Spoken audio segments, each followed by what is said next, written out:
স্বামীর বিনা অনুমতিতে বাপের বাড়ি আপনি যেতে পাবেন না, মরা বাপকেও দেখতে যেতে পাবেন না, স্বামীর অনুমতি নিতে হবে আপনাকে। স্বামী আপনার অবশ্যই অনুমতি দিবেন যদি তার জানকে ঠান্ডা করে থাকেন। স্বামী অনুমতি দেবেন না এমন কথা? স্ত্রী অনুমতি দিলে স্ত্রী অনুমতি দিলে স্বামী অনুমতি দিবে না? স্বামীর জানের পিয়ারা কি করে হতে হয়? একটা মেয়ে ছেলে সব থেকে বেটা ছেলেদেরকে ভুলা এটা করার মাইল সাক্ষী দিচ্ছে। আর জানিয়াত ওয়া জানি ফাজলিদু কুল্লা ওয়াহিদিন মিনহুমা মিআতা জালদাত। ব্যাখ্যাতে মুফাসসির کرام লিখেছেন যে মেয়েদের কথাটা আগে করে এলো। মেয়েরা সব থেকে প্রলোভন দেয় বেশি করে, লোভ দেখায়, পুরুষদেরকে শিকার করে।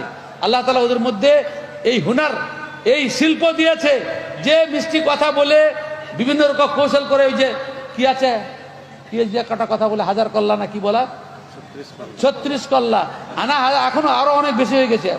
সেই কালে 36 কল্লা ছিল, এখন অনেক কিছু মোবাইল টোবাইল থেকে বহু কল্লা হয়ে গেছে। তো স্বামীর মনকে যে ভুলাতে পারে না, সে কেমন বিটি ছিল, কেমন বিটি ছিল? স্বামীর মনকে সন্তুষ্ট করতে হবে।